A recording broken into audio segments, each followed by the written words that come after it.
నెల్లూరు సిటీకి సంబంధించి నా డివిజన్ ఏదైతే ఉందో 13 డివిజన్లో కరెక్ట్గా ఒక 6-7 నెలల క్రితం కేవలం వైఎస్ఆర్ కాంగ్రెస్ పార్టీకి పనిచేసిన ఒక మహిళ, ఒక అమ్మాయికి సంబంధించిన ఒక ఇల్లు ఏదైతే ఉందో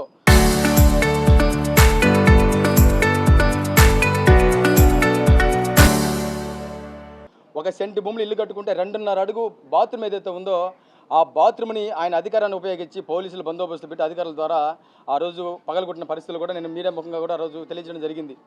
కరెక్ట్గా 7 నెలల తర్వాత మళ్ళీ చింతారెడ్డిపాలెం హైవే నుంచి ఊరు దాకా ఉన్నటువంటి దాదాపు 70-80 కుటుంబాలు ఏదైతే ఉన్నాయో ఆ కుటుంబాలకు సంబంధించి ఈరోజు మంత్రి నారాయణ గారు మాస్టర్ ప్లాన్ అనే ఒక మాస్టర్ ప్లాన్ రోడ్డు ద్వారా అభివృద్ధి అనే పేరుతో పేదలందరినీ కూడా రోడ్లు పాలు చేసే కార్యక్రమానికి శ్రీకారం చుట్టాలని కూడా నేను మీడియా ముఖంగా స్పష్టం చేస్తా ఉన్నా. ఈరోజు కేవలం నారాయణ గారు ఆయనకు సంబంధించినటువంటి హాస్పిటల్ ఏదైతే ఉందో నారాయణ హాస్పిటల్, నారాయణ కాలేజీలు ఏదైతే ఉన్నాయో ఆ చుట్టుపక్కల పొలాలకు సంబంధించిన ఏదైతే ఉన్నాయో ఆయన సన్నిహితులందరూ కూడా వాటిని అభివృద్ధి పరచుకోవడానికి ఆ రేట్లు పెరగడానికే ఈ 60 అడుగుల రోడ్డుని రాటిఫై చేసుకుని 80 అడుగుల రోడ్డుగా మాడిఫై చేసి ఆ మాస్టర్ ప్లాన్లో పెట్టి దాదాపు 80 కుటుంబాలను కూడా రోడ్లు పాలు చేసడానికి కూడా ఆయన అధికారాన్ని ఉపయోగిస్తారని చెప్పి నేను మీడియా ముఖంగా స్పష్టం చేస్తా ఉన్నా. ఈరోజు 80 కుటుంబాలకు సంబంధించి ఒక 20 మందికి మాత్రం నోటీసులు ఇవ్వడం జరిగింది. తర్వాత విడతల వారీగా తీశారన్న ఆలోచనలతో ఈరోజు ప్రతి ఒక్కరు కూడా అందరూ ఐక్యతతో ఈరోజు కమిషనర్ గారి ఆఫీస్కి వచ్చి కమిషనర్ గారు అందుబాటులో లేకపోవడం వల్ల సిపి రఘునాథరావు గారికి ఈరోజు రిప్రజెంటేషన్ ఇవ్వడం జరిగింది.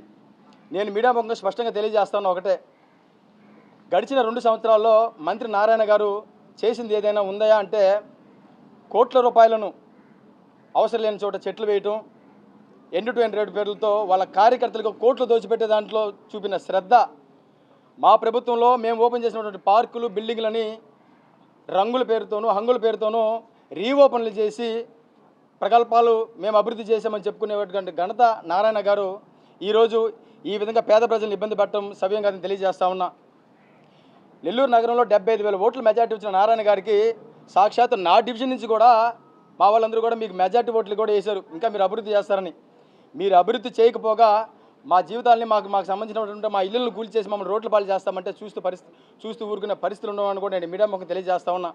కేవలం మీ స్వార్థం, మీ నాయకులు, మీ సన్నిహితులు, మీ నాయకులు, మీ కార్యకర్తల బాగోగులు చూసుకొని ఇలా పేద ప్రజల్ని రోడ్ల పాలు చేస్తామంటే ఎట్టి పరిస్థితుల్లో వైఎస్ఆర్ కాంగ్రెస్ పార్టీ కార్పొరేటర్గా, జిల్లా యోజన విభాగం అధ్యక్షుడిగా ఖచ్చితంగా దీన్ని ఖండిస్తూ మీ యొక్క అధికార దర్పానికి, మీ యొక్క అధికార ఇదితో ఏదైతే ప్రవర్తిస్తున్నారో దాన్ని అడ్డుకోవడానికి బాధితులకు అండంగా ప్రతి నిమిషం కూడా వాళ్ళ తరపున మేము పోరాటానికి సిద్ధంగా ఉంటామని కూడా స్పష్టంగా తెలియజేస్తూ, ఇప్పటికైనా సరే ఒకసారి పునరాలోచించి ఆ ఇచ్చినటువంటి నోటీసులను మీరు వెనక్కి తీసుకొని సంబంధిత బాధితులు ఎవరైనా ఉన్నారో వాళ్ళందరితో మీరు మాట్లాడే ప్రయత్నం ఒకసారి చేసి ఆ వాళ్ళకి సానుకూలంగా ప్రత్యామ్నాయ ఏర్పాట్లు ఏమైనా చేయగలిగితే ఖచ్చితంగా మీరు చేసే అభివృద్ధికి మేము సహకరిస్తామే తప్ప మీ అధికారాన్ని అడ్డుపెట్టుకొని మీ ఇష్టభాగాన్ని ప్రవర్తిస్తామంటే మాత్రం ఖచ్చితంగా అడ్డుకుని తీరుతామని కూడా బాధితులకు అండగా నిలబడి ఈరోజు మీడియా ముఖంగా స్పష్టం చేస్తూ ఉన్నాం. మీరు ఇలాగే ఈ యొక్క నోటీసులు కానీ తిరిగి తీసుకోకుండా కానీ మీరు ముందుకు కానీ వెళ్తే మాత్రం చట్టపరంగా కూడా మేము ముందుకెళ్ళడానికి, వాళ్ళకి అన్ని విధాలుగా కూడా అండగా నిలబడడానికి నేను ఎప్పుడు ముందుంటానని బాధితుల తరపున పూర్తిగా పోరాటానికి నేను సిద్ధంగా ఉన్నానని తెలియజేసుకుంటూ సెలవు తీసుకుంటా ఉన్నా. నిన్న ఎవరూ లేవు, వచ్చి కాగితాలు ఇచ్చారు. మాకైతే అస్సలు తెలీదు. సాయంత్రం ఇంటికి పోయేదానికి ఇట్లా కాగితాలు ఇచ్చేసిపోయారు.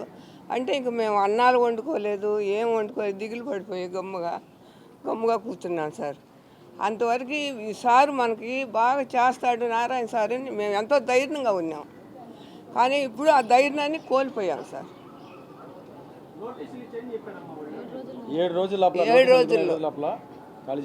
7 రోజుల్లో ఖాళీ చేయాలా?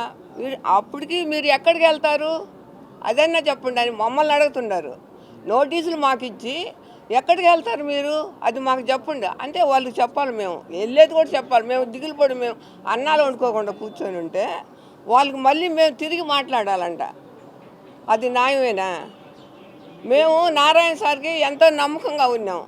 ఎందుకంటే మన ఏరియా కదా, మన నారాయణ సార్ మాకు ఎంతో హెల్ప్ చేస్తాడు అని మేము ఎంతో ధైర్యంగా ఉన్నాం. నిన్నటికి నోటీస్ ఇచ్చే లోపల మాకు పిల్లలతోటి పెద్దవాళ్ళతోటి అన్నాలు వండుకోకుండా గమ్ముగా ఆగిపోయి ఎట్టు చేయాలని చెప్పి నాగార్జున సార్కి ఫోన్ చేసాం. ఫోన్ చేసి ఆయన వచ్చాడు. ఇంకా ఉండేవాళ్ళు ఉండారు, ఎవరు రాలా. ఎందుకు వచ్చింది నోటీస్ అని ఎవరు వచ్చి అడిగింది ఎవరు లేరు. నాగార్జున సారే వచ్చి మాకు సహాయం చేస్తారు ప్రతిసారి. అప్పుడు కూడా 3 సంవత్సరాల క్రితం కూడా నారాయణ సారు ఎల్మార్జిన్లో మీటింగ్ పెట్టుండాడు. ఇక్కడ వచ్చి పొక్కిలేరు వచ్చి తోస్తూ ఉంది. మేము నలుగురు ఆడవాళ్ళు కలుసుకొని మాట్లాడుకొని వచ్చి వాళ్ళని తిడితే కాంట్రాక్ట్ ఏమన్నాడంటే ఇంకా బతకాలని ఉండారమ్మ మీరు, అంటే మాకు స్థలం ఇవ్వకుండా ఏమి బతకాలంటే ఏంటి చంపేస్తారా ఏంది, లేదంటే గవర్నమెంట్ చంపుతారా లేకుంటే రాజకీయ వాళ్ళని చంపుతారు మమ్మల్ని? మాకేం వద్దు సార్, మాకు స్థలాలు ఇచ్చి ఇల్లు కట్టించి ఎక్కడికన్నా పక్కన మేము ఎక్కడున్నామో అక్కడ కాకుండా ఇంకెక్కడన్నా పక్కన స్థలాలు ఉంటాయి కదా, అదే డివిజన్లో మాకు ఎక్కడ స్థలాలు చూపించి ఆడ కట్టిస్తే మేము లక్షణంగా ఆడే ఉంటాం. మేము ఏదో ఒక కూలి పని చేసుకొని బతికేవాళ్ళం సార్. మాకు హఠాత్తుగా మాకు డబ్బు యాడ్ నుంచి వస్తుంది, మీరు లేపేస్తే మేము వెళ్ళి కట్టుకునేదానికి మాకు అంత అవకాశం యాడుంది అసలు? సారు తెలియదే, నారాయణ సార్కి అంతా తెలుసు కదా, ఎంతో మందిని సాగుతున్నాడు, ఎన్నో హాస్పిటల్ పెట్టి ఎన్నో కాలేజీలు పెట్టి సాగుతున్నాడు. మాకు చిన్న హెల్ప్ చేసేదానికి ఈ విధంగా చేయొచ్చు అసలు? అందరికీ నమస్కారం. నా పేరు హేమలత. ఉన్న పలంగా మమ్మల్ని ఇక్కడి నుంచి లేపేస్తే మేము ఎక్కడికి వెళ్ళి బతకాలి? ఫస్ట్ మీరు నోటీస్ ఇచ్చారు, ఎక్కడికి వెళ్తారు అని చెప్పి మమ్మల్ని అడిగితే మేమేం సమాధానం చెప్పాలి? పుట్టినప్పటి నుంచి మేము అక్కడే ఉన్నాం, అక్కడే పెరిగాం, అక్కడే చదువుకుంటున్నాం. ఉన్న పలంగా లేపేస్తే మా పిల్లల్ని పెట్టుకొని మేము ఎక్కడికి వెళ్ళి బతకాలని మాకు తెలియదు సార్. మాకు ఇక్కడే ఉండాలి, ఇక్కడే చేయాలి.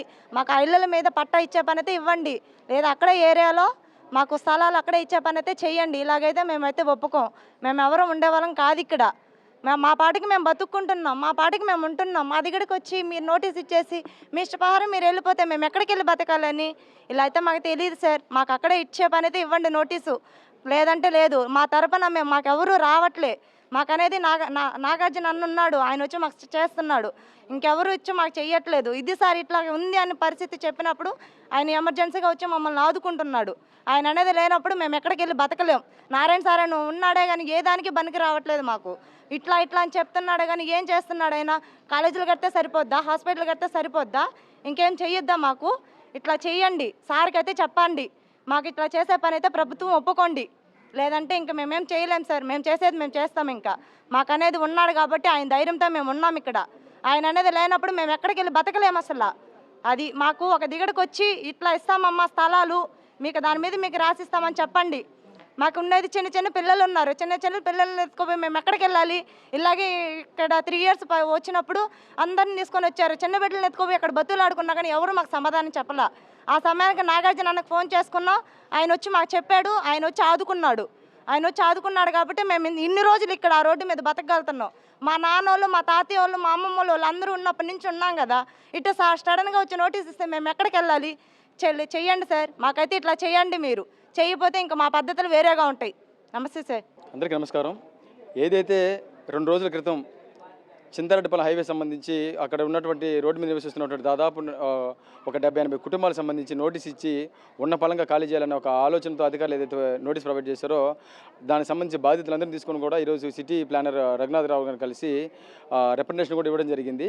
దీని తరపున నుంచి కూడా మంత్రి నారాయణ గారికి మేము ఒకటే తెలియజేస్తాను, కేవలం నారాయణ గారు వాళ్ళ సన్నిహితులు వాళ్ళ హాస్పిటల్ సరౌండింగ్లో ఉన్నటువంటి పొలాల రేట్లు పెంచుకోవడానికి అభివృద్ధి అనే పేరుతో దాదాపు ఒక 70-80 కుటుంబాలని రోడ్లు పాలు చేయడానికి కూడా సిద్ధపడినాడు తప్పితే అభివృద్ధి చేయాలనే ఆలోచన లేదు. నిజంగా అభివృద్ధి చేయాలనే ఆలోచన ఉంటే బాధితులతో ఒకసారి మాట్లాడి వాళ్ళకి కావాల్సినటువంటి ప్రత్యామ్నాయ ఏర్పాట్లు చేసి వాళ్ళకి సంబంధించిన కాంపెన్సేషన్ ఇస్తే ఖచ్చితంగా మీ అభివృద్ధికి మేము తోడ్పడతాం తప్పితే మీ అధికారం ఇదితో మీరు ముందుకెళ్తామంటే మాత్రం ఖచ్చితంగా కూడా దీనికి తగ్గట్టుగా కూడా మేము బాధితుల తరపున నిలబడి పోరాటం చేయడానికి కూడా వైఎస్ఆర్ కాంగ్రెస్ పార్టీ తరపున మేము ఎప్పుడు కూడా ముందుంటామని కూడా బాధితులకు అండగా నిలబడతామని కూడా మీడియా ముఖంగా తెలియజేస్తా ఉన్నాం.